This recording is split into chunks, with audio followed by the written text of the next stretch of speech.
Bible గ్రంథంలో వేశ్యలను వివాహం చేసుకున్న వ్యక్తులు. నెంబర్ 1 షెల్మాను. యూదా గోత్రానికి చెందిన ఈ షెల్మాను అనే వ్యక్తి రాహాబు అనే వేశ్యను వివాహం చేసుకోవడం జరిగింది.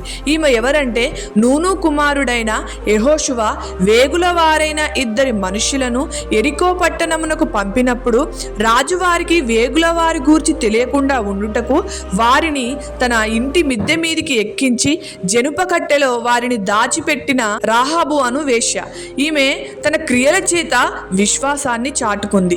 ఈ వేశ్యను సల్మాను గారు వివాహం చేసుకున్నట్టు మత్తయి సువార్త 1వ అధ్యాయము 5వ వచనంలో షెల్మాను రాహబునందు బోయేజును కనెను అని చూడవచ్చు.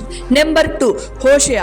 హోషేయ ఈ ప్రవక్త దిబ్లయిం కుమార్తె అయిన గోమేరు అనే వేశ్యను వివాహం చేసుకొనెను.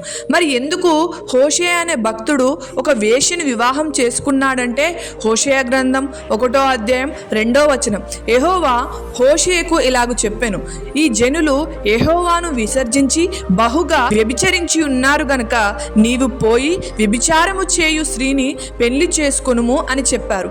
దేవుడు చెప్పిన మాట కోసం హోషేయ గారు వేశ్యను వివాహం చేసుకోవడం జరిగింది.